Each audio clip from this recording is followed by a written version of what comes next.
So a little while back when I was doing my ranking of the Universal monster movies, I talked about I was going to do like a top 10 list of my favorite Universal monster sequels. So here we go. As always, now the Universal monster sequels, I got to put in some rules. As always, this is just my personal list. If you think a movie should be higher or lower or not at all on the list, that's totally fine. I'm always excited to hear where you guys stand with where these sequels lie. And I will also not be having Bride of Frankenstein on here. I can even because that would just be cheating, and it's the best of the sequels. It's also one of the best Universal monster movies, and I kind of consider Bride of Frankenstein as like part of the Universal monster core films. So Bride of Frankenstein is not on this list, even though it would have won. It's like putting a Godzilla movie list, and you'd have to take out Gojira because 9 times out of 10 people are going to just say Gojira is the best one because it is. Anyway, like I said, this is just my personal opinion, and if you guys think a movie should be higher or lower on the list, that's totally fine. I got no problem with you. But having said all that, let's get started with the video. At number 10, Dracula's Daughter. I know this movie, the thing of it is that a lot of these films, of these Universal monster sequels, outside of a handful, a lot of them are not great. They were more relegated to B movies at the time. So this one is a lot of fun. This one's a deep story, but I think it kind of misses the mark at a few points. I do think the idea of Dracula's Daughter is a really cool idea, and I really think the actress playing playing Dracula's daughter is really good. You also get some tension of like undercurrent of lesbianism, even though that probably wasn't the direction they were going for. You clearly see otherwise. I also really like just kind of the atmosphere of it, and it's cool to see Edward Van Sloan back as Edward Van Helsing. So yeah, that was a really good. So that one so Dracula's Daughter. I know that one's kind of contentious, but I enjoy it. At number 9, we have The Mummy's Hand. The Mummy's Hand, out of all of them, The Mummy's Hand's probably the only one I really like of the Mummy sequels, or should I say, because the thing of it is that they're not really sequels. They're kind of, Imhotep never really got a sequel. These follow the Karras films, and Karras is played by Lon Chaney Jr., who even he admitted wasn't his greatest performance. But I will say, this movie does have some solid moments, and when I think of a mummy shambling around, I think of this movie. It also has probably the darkest ending of these mummy franchise films. So I rather enjoyed that. Yeah. Anyway, so there you go. The Mummy's Hand at number 9. Number 7, House of Dracula. This was kind of the swan song of the Universal monsters. This one was basically the final of out before the creature from the Black Lagoon rose from the Black Lagoon. This was the last parting gift of the Universal monsters, and I gotta say, it was pretty fun. John Carradine, this was his second time playing Dracula, and it would be an illustrious career that would have its ups and downs in his own right. And I think Carradine does a great job. I know when we talk about Dracula actors, the big thing with it is that Dracula as a character is usually remembered of Lugosi, Oldman, and Lee. Carradine is another fine actor. I think he does a good job. And it's just kind of a nice swan song for the monsters, really. So there you go.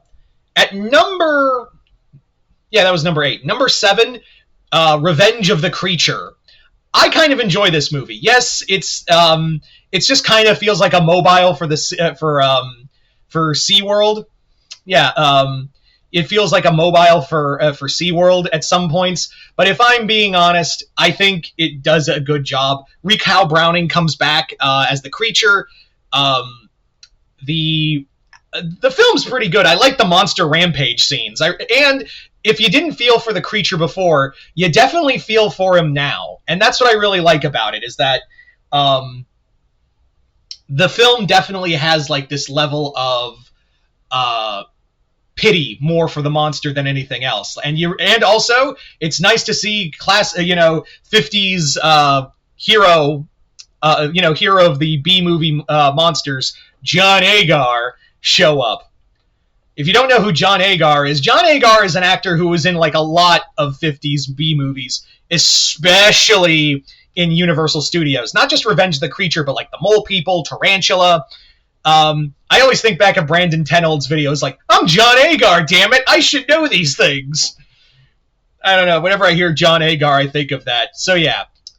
So let's move on now to number 6. Number 6, at number 6, interesting pick right here. It's the Son of Dracula. Son of Dracula I like. I think Lon Chaney Jr. does his best with what he has. And I like the Bayou setting. I'm always a sucker for anything to do in New Orleans. So anytime you mix anything with New Orleans, I kind of have a reach for it. I also like the idea that it's that this film is being the heroes of the story are like older dudes who are trying to like stop a young woman from making a really dumb decision. But yeah, and I also think there are points where Lon Chaney Jr. I think he does an all right job as Count Alucard. But yeah, I just like the movie I think I like the movie more for aesthetics more than anything else. Number 5, The Ghost of Frankenstein. Ghost of Frankenstein has some, again, Lugosi as Igor is awesome. And we'll talk about that later in a following sequel. But Lugosi's Igor, is probably the big part of this film. I really like just how devious he is, and we'll go into it more. And again, we have Lon Chaney Jr. as the Frankenstein monster. The story is more... I think Igor really carries the movie, though, and I think that's where I got a majority of my enjoyment from. Anyway, at number 4, we have House of Frankenstein, the first Monster Rally movie. This was like the Avengers of the Universal monster films coming together. Like, this was... Like, you have to understand, this was like the world was taken aback by this massive monster crossover, and it just absolutely killed it. Boris Karloff comes back as like a mad scientist. You have the Frankenstein monster, you have all of these creatures, and sometimes it doesn't feel like they don't know what to do with them in one ensemble cast, it is fun nonetheless to see them all together. So there you go. Number 3, Son of Frankenstein, the Universal Monster sequel that kicked off the next era of Universal Monster movies. This was also Boris Karloff's final appearance as the monster. Basil Rathbone does a fantastic job as the titular son of Frankenstein. But the actor who carries this film on his back is Lugosi as Igor. Conniving, evil, just downright brutal, puppet master, all of it. I think Lugosi... this movie is really solid, but it's Igor that carries it. I think the whole cast is solid, but it is Lugosi's Igor that you're going to remember the most out of all of these all of these characters. Number 2, Frankenstein meets the Wolfman, the first crossover in film history. Yeah, and I love the story because the writer of the film, Kurt Siodmak, just did the film so he could get enough money to buy a car. That's the true story. This also acts as like the first... This paved the way to King Kong versus Godzilla, Freddy versus Jason, the Marvel and DC cinematic universes. This was the big one. And this was also a solid... If you love the Wolfman, you love this sequel. And we do have Lugosi, this time as the monster. The film does... It's more of a Wolfman movie than a Frankenstein movie. But I will say, for its historical value alone, that was enough. And I think also the final fight is pretty awesome. And finally, at number 1, my favorite Universal Monster sequel is a sequel to my favorite Universal Monster movie, The Invisible Man Returns. This movie just fucks. This is a totally different idea of having the brother of the Invisible Man not become the Invisible Man, but help a friend clear his name for his brother's murder. And who is the actor playing the guy? Vincent Price. This was his first real foray into horror, so Yeah, the movie has a lot of great special. In fact, the special effects are a lot more improved. There's actually some solid scares, as well as you really feel for the guy. You feel for Vincent Price's character as he's trying to clear his name and save himself. This movie is a solid sequel, and a worthy one to the original film. So that's just my opinion, though. But you guys tell me in the comments below, what are your top 10 favorite Universal Monster sequels? Just comment below, let me know. Other than that, hope y'all enjoyed this. I'm Mr. Multiverse. I'll see you next time in the Multiverse.